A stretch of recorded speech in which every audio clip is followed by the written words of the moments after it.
Today we are diving into something really special. It's going to be extra spooky because we are diving into Singapore horror films. Khoo is one of the pioneers who revived Singapore cinema and the creator of HBO horror series Folklore. And Mike Wiluan is a director, producer, and now the man behind the new horror film Orang Ikan.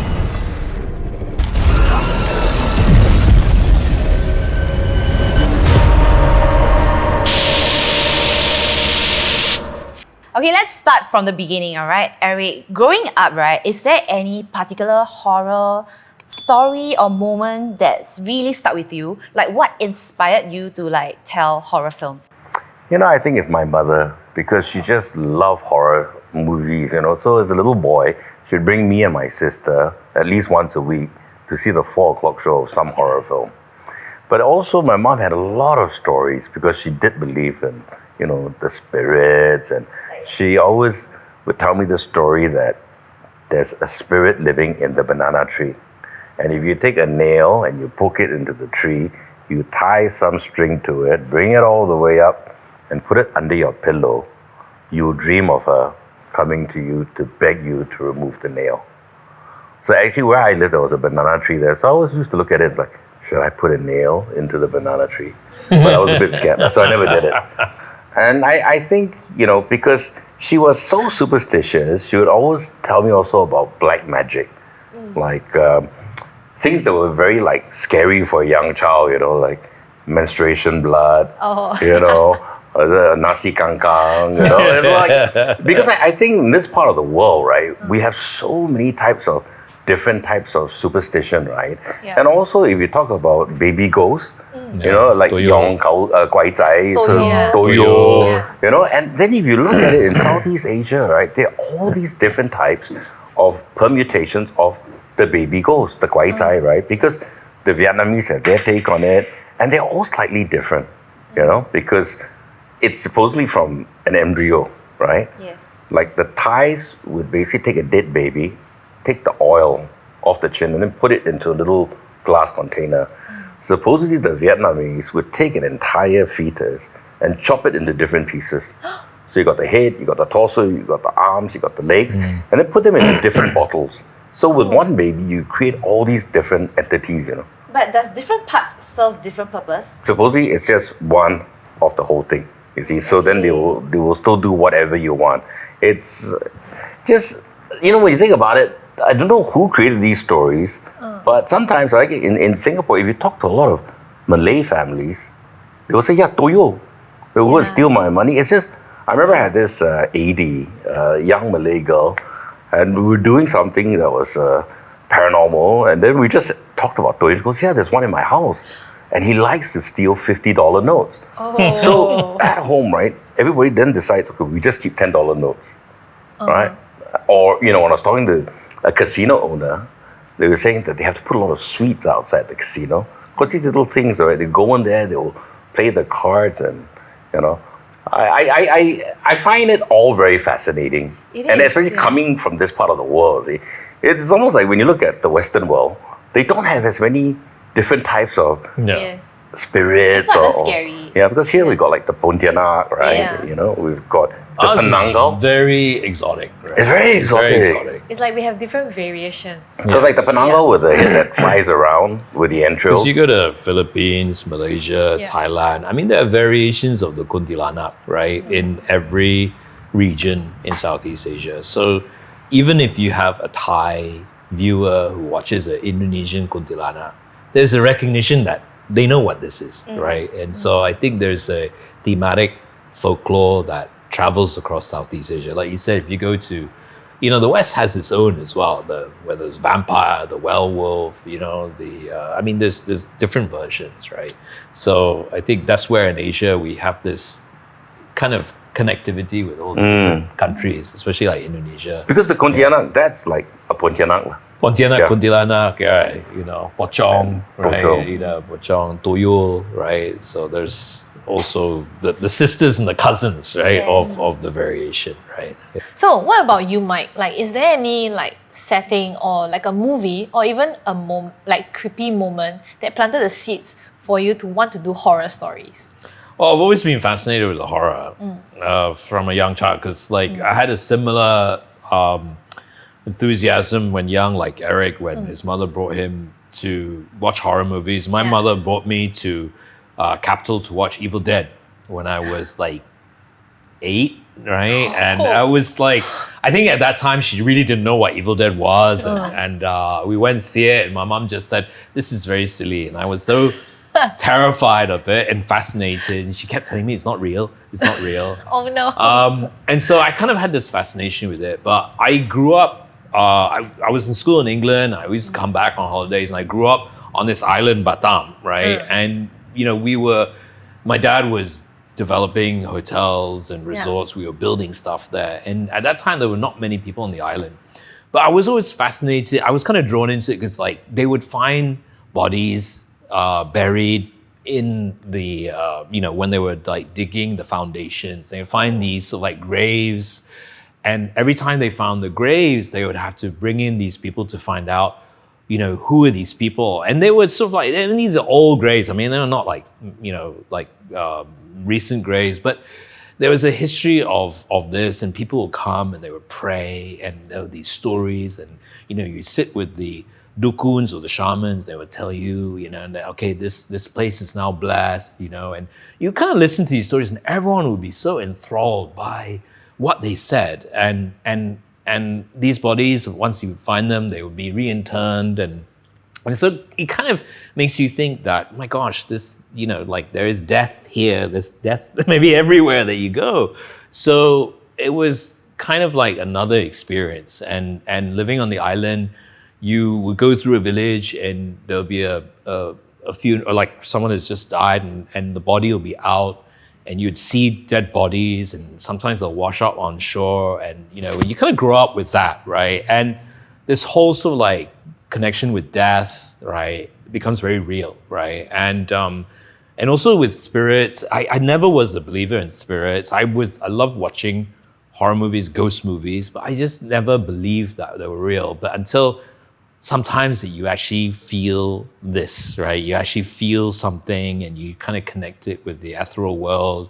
And so that kind of, there's a connection there that, aside from obviously learning more about the folklore and the interesting dynamic with so much in that folklore, there's the connection with death, right? So my interest was that connection with death, and I always sort of like felt that I wasn't scared anymore, right? I already experienced sort of like ghostly encounters, dead bodies, tragic circumstances, and once you see it, you sort of like get kind of more drawn into the more, it's not morbid fascination, but you kind of get more comfortable with death, right? And so that was the interesting sort of like lure into that world of horror and supernatural, right? I think it's really interesting, like how both of you are intrigued, and you actually went to study more about it since young, because like it could go the other way, like both of you get trauma from it, Yeah, because like children, they don't know how to handle the fear and things like that. But both of you got very interested. Yeah, I think we have our own reactions to it. And then when we met much later in life, we kind of got introduced, and we both, fascinated with film. And, Eric is a fantastic cinephile and very knowledgeable, and, encouraged me a lot in making films. And we kind of shared that common connection, right? And from then on, it's always been a laugh, stories, right? It's a lot of stories, right? We hear stories, someone's told different things, but also there's a real belief. I mean, we believe it, right? I mean, I know Eric is very superstitious, and every time I invite him to my Batam, he's like, oh, which chalet am I staying? It's like, okay, you're not staying in the haunted one, you're staying next door. Is it near to the tree where there's the angry spirit on top? Yeah, so spits on people's head. So, I mean, we always have this connection where, when he comes to Batam, and I always make sure that he's okay, he's in How do you He make puts me in sure? the same spot. Yeah, he's saying. How do you make sure? Yeah, I mean, there's some places that, because like Eric's very sensitive, right? And there are people who are sensitive. Yeah. They could sense things, right? And there are people who are just totally switched off. They don't have that switch is off. They don't see anything. They don't feel anything. And it's okay. But there are certain places that I would put people with the off switch and with the on switch, right? And they'll feel something and they'll not, you know. And that's where I think Singapore has been so built up over the years that you might not. It kind of like because there's still like very rural areas in Batam. Yeah, it's very rural. You're nature. You're by the sea. You're right there. In the natural environment. So you're kind of more connected with what's there and maybe what's there and what isn't. Right. Because I was filming one episode for Folklore, this HBO anthology series, right? And we had like a special, like the Rain Man. Okay, so he's a bit like a Bomo. And he will stop the rain from coming, right? And we shot there, I think, 3.5 days. And seriously, a lot of it, 80% was exterior shots. So with this Bomo, it's almost like you could see the thunderclouds coming, but they never came and it never rained. But literally on the last day, it just poured. He said, I could not control the rain anymore, right? But there was another interesting night when we were filming in this sort of forest area. And some of the crew making jokes and all that, right? And then he came up to my producer and said, tell everyone, be mindful of what they're saying. Because there are a lot of spirits here now and they are not happy. Oh. Okay, so everybody sort of like shut up a bit and behave themselves. But the one who was making a lot of noise, one of the actors, he tripped and he knocked his head. Oh no. And I tell you, I ran from my video assistant, to make sure he was okay because he's wearing a wig. But luckily he was fine. So sometimes I think, wherever you go, and we've done many productions. Yeah. I mean, when I produced the movie Liang Popo, we were shooting in some strange area, right? That was very old, and at some point, the crew was saying, there's something up there, and we better be careful. So it doesn't mean if you're doing horror or what. I think you just got to be mindful wherever you are. Yeah, you got to be mindful. And then sort of respect. Because even the 881, right, which is a fun film, there were certain things that happened on the shoot that, pretty spooky. Please tell us more. Yeah. I mean, we have a studio. We shoot in the studio a lot, and we shoot till very late, and you kind of lose track of time because everything's dark, and so there's moments where you feel that you're in there with not just the actors, or when there's a break, you're in the. Yeah, ironically, it's like if it's a haunted house, you kind of feel that okay.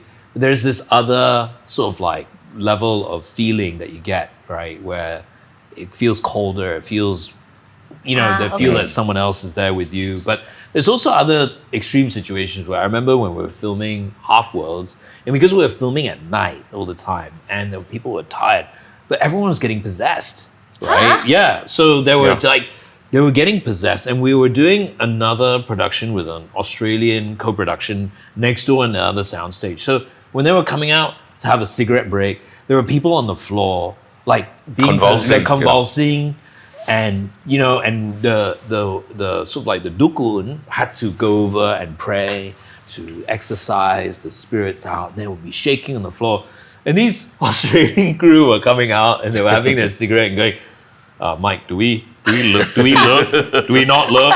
What do we do? Is this normal? Is this normal? How come? I mean, like, is it gonna happen to us? It's like, dude, it's okay. It's kind of part of the culture. So it's like it's kind of like infectious. It can be infectious, meaning from a psychological standpoint, right? Okay, or it can be something that really is there, right? Yeah. But so we had the Australian crew that weren't really that affected, but then you had our crew, which was like every other day was getting possessed, right? You make it sound so casual. Yeah. It is because like we deal with it and it's like there, but it's part of life, right? And it's just like when you explain to someone from the outside, it's like, is this normal? I say, yeah, it's normal because we see a lot, right? And so when you get possessed and when you see stuff, but coming from Indonesia, you see a lot of weird stuff as well. Like, I mean, I've been to an exorcism. I've been to a place where this guy was so sick and the doctors didn't know what it was, and then went to a witch doctor and he pulled out this piece of metal from his throat and someone had cursed him because he'd done something wrong and whatever. I seen it with my own eyes and think, is this magic? Is this tricks? It's not, right? Is it real? But everyone believes it and made me believe it. And this is the environment of where when we make movies and the cinema and the environment, like what we make, the content is so easily eaten up and loved, right? And appreciated and believed, right? And so this is where we come from, is this environment. I can't digest when Mike says that, like, oh, being possessed is just Part of the culture. Part of the culture, part of your life. I'm like, what? It's so casual. So Mike, we know you have a new film called Orang Ikan. It's mixed with wartime history and folklore horror. So I just want to ask, how do you come across the idea of having a fish-like creature? And why do you want to build a story around it? So actually this story came from Eric first, right? I mean, the Orang Ikan, because, you know, we're big fans of also Malay folklore, right? So Orang Ikan, Orang Minyak, you know, it's like this Malay folklore that actually, again, it goes back to this universal sort of like thematic creatures that actually resonate around the world, right? You know, so, you know, Creature from the Black Lagoon, you know, that was like in the 50s, made in the US. So this like fish man creature, you see it pop up in, you know, in pop culture, in film, all over the world, you know, in Europe, you know, and then in Asia. Then you combine it with sightings, with like more like in World War II, there was a Japanese patrol and they sighted this sort of like fishman creature in Indonesia. So all these stories, right? And so I guess what happened was that Eric was developing this project, he came over and said, Mike, I got this concept, you know, how about, you know, it's in Indonesia, whatever, you know, why don't you write something, put something together? So I found it very fascinating because it's like, happens in Indonesia and it's linked to the folklore, and the fishman creature is sort of like universal as well, universally understood. So we put this project together. I wrote it and you know, worked with Eric in developing it, and that's where we had that concept, right? Yeah, but mixing war and like, you know, the myth together, right? It's actually really intense. Do you have any strange experience on set while filming? Not this one, though. This one, not so, because I think it was we filmed. Obviously, the show takes place a lot in this island, so we actually went on location. There was some, yes, actually when we had the fire and all that, right? That waterfall. Yes, the waterfall. Okay. There was explain the waterfall. Yeah. Yeah, so we so every place where we go when we film, we pray, right? Okay. And we pray. And certain places have rules, right? Yes. So don't film after midnight because it's just too disruptive for the environment, the peace, and the spirits. And so this place had a rule where this waterfall is a beautiful waterfall, and it was a mountain waterfall, and it was a very spiritual place. People would go to it and pray. So these guys said to us, look, just stop filming at 11 and resume at 12. Right? But between 11 and 12, do not film, right? Oh. So we were doing that every night, just like 10, 55, 50, we would stop. But it was like one of the last nights where we needed to just push on. But then we kind of, at 10:58, we stopped. But then what happened was someone wanted to test the flare gun.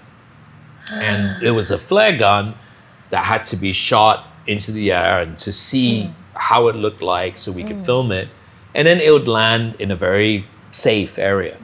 So he shot it at 10, it was like 10:59 or something really close to 11, and that flare went up and it split and it went back into the jungle, into the mountain behind us, behind the waterfall, and it was dry and it landed, and we thought, and then it died out, and then we thought, oh, okay, very lucky, you know, it's 11 o'clock, okay, everyone stopped working, so we stopped. At 11:05, 11:10, a fire started, right? Oh my God. And this was a national park, right? And so then the fire started to spread. Then the fire was spreading everywhere. Everything was just aflame. It was just this huge flame. And then all of us just went up there into the hill, into the mountain, just started trying to put out the fire. So in the end, we spent the whole night. Luckily, we put out the fire. I thought I was going to go to jail that night because, you know, it's a national park. Here's Mike Wiluan burning down the national forest. I have to call Eric the next day from jail. He's like, oh, please bail me out or something like that. But you know what? It's like people say that you kind of push the edge, right? You didn't respect. Because you're not supposed to. You're not supposed to push. When people say to you, just give the place some respect. That just stop filming at 11 and don't mess around, right? No, our intention was never to mess around, and I think it was just some of the guys just said, like, just doesn't matter. Like, let's just try. It'll be okay. But when you do that, it's kind of like nature and the spirits have its own way. It has its own way to say, don't mess with us, right? Yeah. This is what happens, right? And so that's it. You know that I mean, we're very lucky to get away with things like that, and then but every production has its challenges, right? I mean, we had our challenges here. Of course, in Orang Ikan, there were certain moments that were quite scary, and you asked about why World War II, and I think World War II, there were so many tragic circumstances in World War II. It was a period of time where humanity was really tested, and this story is about, at the end of the day, the irony is that who really are the monsters? Are the monsters are the creatures that we encounter that have been living there for thousands of years, haven't really disturbed mankind, but is mankind the monster, right? That's the kind of the question that we ask the film, and the background of World War II was sort of like an apt, kind of background to showcase this, to symbolize this. Yes. I want to ask, like, both Eric and Mike, like, whether you guys have a local or regional horror films that really impress you guys, since we're on the topic of like films, or like even some movies that made you think that I wish I had told that story instead. Local Or regional horror films. Bro? Yeah, I feel like in Asia, right, we tell some of the best paranormal films, right? Yeah. But if you look at, I think in recent history, what was really big and important was The Ring Yes. and Dark Water. Yes. Right? Because actually the Japanese have been known to do very good supernatural films, like in the 60s and all that. Yeah. And then they went on this whole array of doing slasher films and all, right? And I think the government was getting quite concerned because there were like serial killers trying to imitate these really sort of gory films, that the Japanese took a step back and decided, we'll go back to really simple supernatural paranormal horror films. And so there was the slew of Dark Water, The Grudge, and all these films showed Asia, or Southeast Asia, that it was possible to do these paranormal films for very little money. Yeah. And it inspired filmmakers from Thailand to do Shutter. And you look at Southeast Asia now, and I'd say one of the countries coming out with the best horror is Indonesia. Because, as you say, right, it's really like a way of life. There's that respect for the other side, right? I mean, you talk to a Thai filmmaker and you say, do you believe in ghosts? And he'll say, do I believe in the white arts or the dark arts? It's a given, right? I mean, you go to places like, certain places in Thailand and you do feel something, right? And they really worship like the four-faced Buddha. I mean, Bali also has its own sort of vibe, right? Yes. So actually, a lot of the cinema, I mean, okay, I grew up on things like The Exorcist, the Western horror, But now, I think the really exciting horror is the South American ghost stuff, Spanish, and Asia. Oh. Spanish. They come up with some of the best supernatural films. There's one called The Orphanage, and it's about a little sort of school for children, but there are hauntings. And I think these sort of films, right, the beautiful thing also is they're all small budget. I mean, that's why they call them B films or what, right? But I think the director of such films, he really has to think out of the box. And like the film Evil Dead, that was directed by Sam Raimi, who was only 22 years old. At the time, there was no such thing as a Steadicam. So he took a coffee table, sort of two legs, put it together on his waist with a belt, popped the 35mm camera, he sped it up, and he walked down the hill. And you've got this incredible velocity shot, right? So these guys really, are very inventive, very creative, and they go on to do bigger films. I mean, whether it's going to be a James Gunn or, and I think for me, if we were to carry on in the industry, especially coming from this part of the world, the supernatural stuff, is very valid. Yes. I mean, even look at directors like James Wan, right? I mean, he did a film called Insidious with a budget of 1 million, but it went on to gross 90 million. Yeah. So the ratio, the returns, That is fantastic. very scary, Insidious. Yeah. Yes. I was scared. I love it. I love horror films, but I'm scared. Yeah. So when you look at a Sixth Sense also, right? There's not much effects, but it's just in the storytelling, right? And the angles and sound design.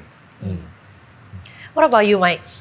No, same thing. I think I grew up on the whole diet of your poltergeists, your and then also the creature movies like The Thing and The Fly. It's like those films, kind of like with zombie films or creature films. They scare for a moment, but they don't linger. You don't kind of can't sleep because of them. Because they, for that moment, they're exhilarating. There's a different kind of, genre, right, compared to what we're talking about. Like I think one of the films like The Ring, you're kind of thinking about it. It gets into your head. It gets in your head, Yeah. right? And I think it's a certain filmmaker, a certain skill set that one needs to have to be able to psychologically affect someone else, right? I mean, you could bombard anyone with visceral images of killing and slashing and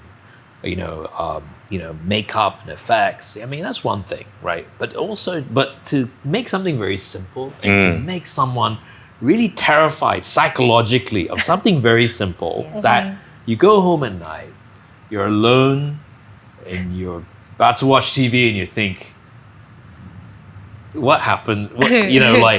Will that happen to me? Yeah. Right? And then you just can't sleep and it's just buggy. That is a skill, right? And I think, to be able to do that is a feat, right? So that's, as filmmakers, if we could achieve So, that, we it's can good. see a lot of like slasher films, and gory films just for the sake of gore. And it's like tenfold, how much more can you push it, right? But really the special supernatural ghost films, not that many. No. But when they can do it, it's skill. Yeah, it's skill. It's skill. And Yeah, like for example, after you watch the film, you dare not take the lift on your Yes. own. You dare not take the stairs. Yeah. You dare not sleep with your lights off. You dare not shower and have your eyes closed. Yeah. That Yeah. kind of moments. Yeah, Yes. that really yeah. freak people out. I think that's the best effect. We could get someone like years later to come back to you. I watched that scene that you did. It's always and that's still, the goal, you get very proud, right, of that, right? But I think that is a different kind of skill than getting a whole bunch of zombies in a room and attacking someone. And it's entertaining, right? But forget about it after a while, Yeah. right? So looking forward, is there a myth, a setting, or a kind of horror story that both of you feel that Singapore haven't fully explored yet and really should? But he was just telling me about one of his latest productions. Oh, yes. It's so it's something that we're doing in Indonesia. Indonesia is doing so many horror films, and it's very much based on the indigenous folklores, right? Like the Toyo, Pontianak, Pocong, all that. But we're doing something a bit different because there's a huge Chinese diaspora in Indonesia. And the Chinese diaspora, whether you're in Surabaya or Jakarta, they celebrate Chinese, the Ghost Month, right? Yes. And so, we have this project which is really about an empty house, right? And it's called Empty House, but it's about a story that this girl gets hired by a family to take care of her grandmother. She's ailing, and she takes care of this grandmother. And she's there every day. She takes care of her, and she hears stories of the old days. And she would really have this relationship with her. But then she begins to start seeing things in the house. Oh. And is it because the grandmother's telling her stories of her past, the tragedy, that she begins to see something? And then in the end, she becomes really wrapped up in this grandmother's life, and she really cares for her. But then something's off with it. Then one day she comes back and the house is is empty. And then she finds out what happened to the grandmother. And everyone's like, she's never been there. She's dead all this time, right? You know, so it's like those kind of, you know, stories. I just got right, where- goosebumps. It's like- but the premise is very simple. The idea is actually very simple, Yeah. right? So how do you fill that tension? How do you create things that lead you to believe and see and feel, right? But the premise is very simple, right? That's probably something that there's towards the end of the year that we're doing that, yeah, in Indonesia. Right? That's in Indonesia. Yes. And again, it works nicely because it's like a haunted house story. Yeah, it's a haunted house. And it can be contained, you see. Yeah. And then it's really in the scripting. That's right. That's right. I mean, it's very different to, I mean, I've been doing these series like Lost Man Melati, which is like the Indonesian Bates Motel. You check in, you don't check out. And then, you know, people come to the inn with troubles, right? You know, your worst nightmares manifest itself, whether you are feeling guilty about something, you're scared about something, it manifests and it appears in front of you and it kills you. So I've been working on that. But it is very more like what we talked about, it's sort of like creatures. It's, you know, there are creepy moments, and I just finished the last one, which is more action slasher. But I'm just looking forward to going into something that is more sort of like still creepy, Yes. thoughtful. You know, you just want to get into someone's head, Suspenseful, suspense, you know. And I think that those are the exciting ones. And that's still like what you really like to do. I think it's my most comfortable. I mean, if you ask me to do a comedy, I'll be like, you know, I mean, action and thriller, and you know, that's what I love, right? But you know, as filmmakers, I think we always try to get out of our comfort zone and try something a bit new. But as filmmakers, we also get scared, right? It's like, you know, are we, you know, is this out of our comfort zone? Can we tell the story in that genre and make people entertained and tell that story? So yeah, I think we need to push ourselves all the time and find something new, right? Okay, before we wrapped up with you, right? Do you have anything to share with the audience? Like, is there anything supernatural that actually creeps you up till today? That happened to you? It can be from your childhood, or like maybe when you guys are filming, directing a movie. Well, series.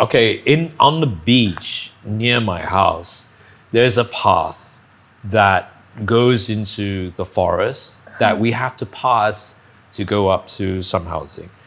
There's this tree that basically next to the tree is we built a little house for a spirit that basically lives in that part of this rocky outcrop that tends to, if it's not happy, it tends to roam, and it's, you know, so every time I never really believed that. You know, I would see that little house. It's like this mini house made out of wood, and it's rotting in the corner. And then we'd do some offerings, but after a while we forget about it, and it's like, you know.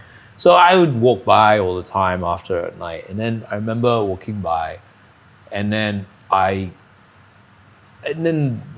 everything stopped still. It was like I was in a bubble. I couldn't hear anything. I couldn't hear the sea.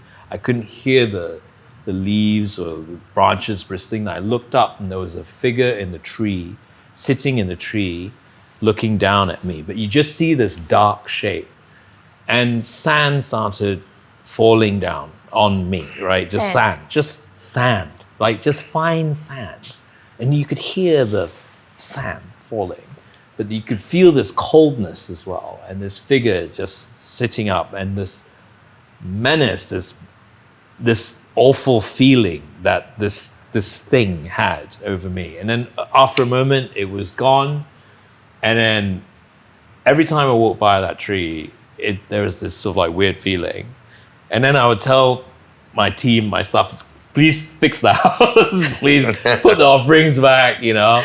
And then we tend to see less of him nowadays. You felt like, do you still remember the feeling of the sand and everything? So it was very real? Yes. It was like slow-mo your time. Oh my and god. And then you're like in this void, and you look up, and there's someone looking at you. You can't even see the face, but you could feel this darkness and then the sand dropping down on you, and then it was very strange. Do you And actually have the third eye? I don't think I have a third eye. I don't even have a sense. Actually, I've been told that I don't have a sense But at you've all. seen the figure on the tree. But if I could see the figure, then it must be quite strong, right? Yeah. You know, so I'm. That's why people tell me if you could see it, then that thing is real, and that's why I had to rebuild a small little house. Small You little had- house. What about you, Eric? Do you have any Not like in that. particular? But you know that whole thing where you sort of like feel paralyzed when you're about to sleep. We call it like guaiza, you know. That happened to me when I was a teenager, and it was really frightening because I remember I woke up in the middle of the night and I just couldn't move, and I was looking at the poster in front of me, which was a James Dean poster, and then I started hearing this growling of an animal behind me, and at that point I was just really petrified, and I kept on saying, God, please get me out of this situation. I'll be a good boy, I'll be nice, you know. And you know, after it felt like hours, but probably just seconds, then I got out of it. But at that point in time, you know, I was actually reading a lot of books on astral projection. That's when, you know, you can get your spirit out. Yeah. And I was dabbling a bit with the occult, like, as in reading and playing with the Ouija board and things like that. But I do feel that sometimes also when your psyche is low, Yes. then you are more susceptible. Yeah, more You tend know, to and attract. Yeah. and that was pretty scary that one time. But like I say, you know, I've been to like old locations, different locations. Sometimes you film. You must tread carefully and, Yes. and always respect that space, Yeah. you know, because there's energy everywhere. Yeah. But you know, there was a certain series I was producing as well, also ghost series. And in one of the episodes, there was this actress we had who was very superstitious. So she goes, please, you know, give me a fool, you know, like a amulet to Yeah. protect her. So we got it. She wore it. And very sadly, after she shot her episode, right, she was just having all these sort of mishaps. She would trip, she would fall, and everything was really bad. So finally, someone had to go to the temple to check, you know, what had happened, right? And it appeared that there was a date and a time that she offended something. Oh. And it was the day they shot her in the morgue area. And you know, the metal sort of thingy, there was a furnace. dead body there prior to her. Oh. And then when she lay on it, that spirit followed her. Oh Right. my goodness. And so what we had to do then were to do prayers. So Yeah. the thing would leave. I mean, it's quite scary in the sense because the date, the timing all matched when she had to film in the casket place, yeah. Wait, but no one was aware that previously there was a... I think they thought, okay, there's no one there, but a few hours ago there was something there, you see. Awesome. This Yeah. is super creepy. So when you hear all this, then it's not okay timing wise, and it's Yeah, in Chinese is the 天时地利人和. Yeah. It all matches. our matches. Oh my gosh, so unlucky. Yeah. Very poor thing, you know. And she had a yeah. fool, you know, but it just didn't protect her. Then later on, once we bye and you burn the papers, then she was alright. Yeah. Yeah. Okay, so we have heard many different interesting stories from both Eric and Mike. So we would like to thank you guys for making your time to come there and chit chat and share stories with us. Thank you so much for hosting us. It's been a Thank real you. pleasure. Right, thank you. Thank you very much. Okay. And to our listeners, like, you know, our legendary guests, they've mentioned Yeah. like a few films. Different Go and films. catch it. Those are really interesting. Yeah. Okay. And one last thing. All right. Remember to catch local horror films as well. Support local. All right. Yeah. Thank you. Thank you. Thank you. Thank you for watching 灵度空间 Haunting Grounds. Remember to Like subscribe and turn off your turn on. Why would you off? and turn on your notification bell. Bye.